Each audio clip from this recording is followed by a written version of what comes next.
As a kid, all a nigga wanna have was a Burberry scarf and $3 in my pocket. Instead I got beat with a switch, but I don't give a fuck, but it's on my body. Scars all up on me, but I run around from everybody. Life lesson learned, I better learn from this bitch, nobody. She pushed me around, she didn't give no motherfucks about it. She broke my heart 3 times, but I ain't getting...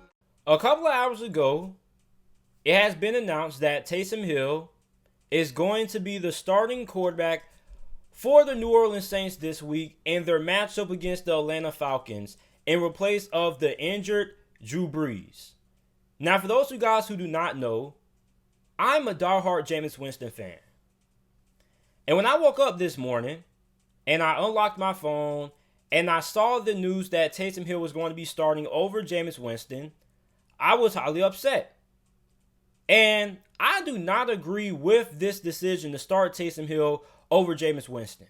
Now, just because I don't agree with the decision, I still trust Sean Payton, and I trust Sean Payton's judgment. Sean Payton is one of the greatest coaches in NFL history for a reason. Obviously, he sees something in Taysom Hill that a lot of you guys, including me, don't see in Taysom Hill. Okay? So, allow me to reference my favorite movie trilogy of all time, directed by Christopher Nolan, the Dark Knight trilogy. So, if you guys ever watch Batman Begins, Bruce Wayne is talking to Carmine Falcone. Okay? And basically, Carmine Falcone says that you always fear what you don't understand. And for a lot of us, Saints fans and myself included, even though I'm not a Saints fan, we are questioning this decision and we're kind of afraid of Taysom Hill being the starting quarterback because we don't know what to expect because Taysom Hill hasn't had a lot of experience playing quarterback for the Saints and in the NFL. All we know is that Taysom Hill is nothing but a bona fide gadget player. And when he has thrown a couple of passes, they haven't really been all that great looking. So, for me, I think that Jameis Winston is obviously the best quarterback. But obviously, Sean Payton says different. Okay? It's easy for us on the outside looking in to disagree with this decision and say that the Saints are making a huge mistake. But let's be honest. There is risk in every decision that is made in football, especially when it comes to the quarterback decision. So, when you have to decide who is going to be your starting quarterback in a situation like this, either Jameis Winston or Taysom Hill, regardless of who you start, there is going to be a risk factor. Okay, with Jameis Winston, he has a tendency to turn the football over at a pretty alarming rate. Now, I know a lot of people are going to be like, oh, JT, well, Jameis Winston has improved and this and that. And that is true. But despite how much Jameis Winston has improved, he still is going to be a quarterback who is going to be super aggressive. Now, when it comes to developing quarterbacks like Jameis Winston who have that gunslinger mentality, it's focusing on making sure that they take more decisive and more calculated risk. Okay? And with Taysom Hill, you have a guy who doesn't really have a lot of experience starting at the NFL level at quarterback. So with Taysom Hill, you have a guy that we don't really know how good he is throwing the football, but we do know that he is a really talented runner. Okay? So going back to that Batman Begins quote, when Falcone was talking to Bruce Wayne didn't understand what it was like to be a criminal living on the streets of Gotham. All he knew was that this guy, Joe Chill, or whatever his name was, killed his parents. All right? So Bruce Wayne, what did he do? He ended up abandoning his billionaire lifestyle and lived on the streets of Gotham, stealing and trying to understand the common criminal. All right? So what does Batman Begins have anything to do with the quarterback situation in New Orleans with Taysom Hill getting the start? Well, for us, we're going to see just what Sean Payton sees in Taysom Hill this Sunday. And this thing is either going to go two ways. It's either going to go very well and Sean Payton's going to look like a genius, or Taysom Hill struggles in this game and Jameis Winston comes in the second half and takes over at quarterback for the Saints.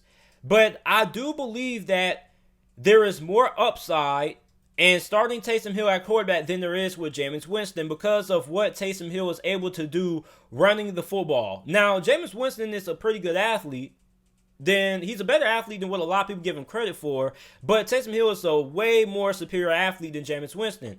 And when you look at how the NFL game is going right now with quarterbacks like Kyler Murray, Russell Wilson, Deshaun Watson, Patrick Mahomes, and Lamar Jackson, who are all dominating the NFL right now, they all have the ability to run with the football at a pretty high level. And you look at Taysom Hill, I think that Sean Payton realizes that. And I'm pretty sure that Sean Payton is going to find ways to utilize Taysom Hill because he's been on the Saints roster for the last couple of years. And remind you that the Saints have always viewed Taysom Hill as the potential successor to Drew Brees. Well, now we're going to be able to see just how good Taysom Hill actually is going to be this week. Now, like I said earlier, if this Taysom Hill experience or experiment doesn't work out, they can always, in the second half of the game, bench Taysom Hill and start Jameis Winston if all else fails. But based on what I saw from Taysom Hill over the last couple of years when he has thrown the football, he hasn't looked all that great. Okay? Now, do I think it will work? I don't know. I have confidence that it will work or it could work because of how good of a coach Sean Payton is. You see, Sean Payton is a guy who rolls the dice a little bit more than what a lot of people talk about. Sean Payton has always made risky decisions.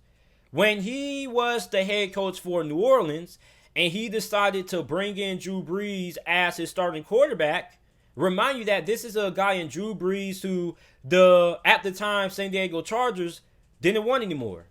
They decided to part ways with him and Drew Brees was a free agent. So Sean Payton went ahead and brought him in. And that was a big gamble because Drew Brees wasn't really good in a lot of people's eyes, and he failed in San Diego. So you bring in Drew Brees, he succeeds, okay? Let's go back to the Super Bowl when the Saints played the Indianapolis Colts, and Sean Payton made the risk or made the gamble to kick the ball with an onside kick to start the second half of that game. And it paid off.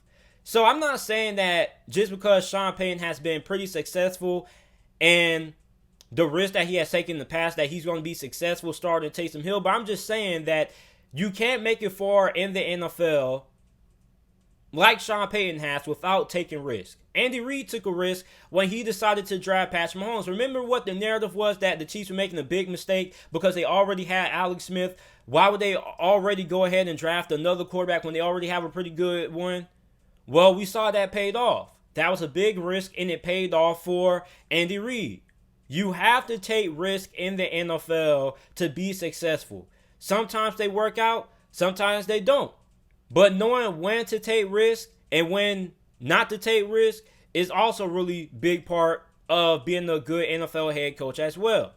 So like I mentioned earlier, although I do not agree with the decision to start Taysom Hill over Jameis Winston, I still feel like Jameis Winston gives them a better chance to win because I think he's just a way better thrower of the football than what Taysom Hill is. But I do have confidence in Sean Payton because this is one of the best coaches in NFL history. So if there's any guy who knows what he's doing, it's Sean Payton. Sean Payton wouldn't have started Taysom Hill if he didn't have confidence in him. And Sean Payton has been working with and developing Taysom Hill as a quarterback for over the last couple of years. And a lot of people are like, well, why would the Saints sign Jameis Winston if he was just going to be a third stringer? Listen, Jameis Winston knew what he was getting himself into. He knew that there was going to be a chance that he was going to be the backup or that he was going to be the third string. Jameis Winston went to New Orleans because he wanted to learn behind Drew Brees. His biggest deciding factor in going to New Orleans was never to be the backup quarterback. Okay, he went to New Orleans because he wanted to learn from Drew Brees. As a matter of fact, if you watch the interview that he did on the Zap podcast with Bob Menery, he said that he had other offers to play for other teams, but he took less money with the Saints so he could go learn with Drew Brees. So for Jameis Winston, he may be a little bit hurt, but I don't think he's going to be that hurt as like a lot of you guys may think that he is, because remind you that he went to the Saints simply for the fact that he wanted to learn behind Drew Brees. It was never his expectation to be the backup or to be the starter or, to be the third string quarterback. He just wanted to learn from Drew Brees. He wanted to soak up all the knowledge possible so he could become a better quarterback. So for Saints fans, I'm really excited to see how this experiment is going to work out with Taysom Hill. Okay, and if all else fails, you can always start Jameis Winston in the second half, or you can start Jameis Winston the following week. So let me know what you guys think about this decision down in the comment section down below. Make sure you like the video, subscribe to the channel for more NFL videos and content, and thanks for watching.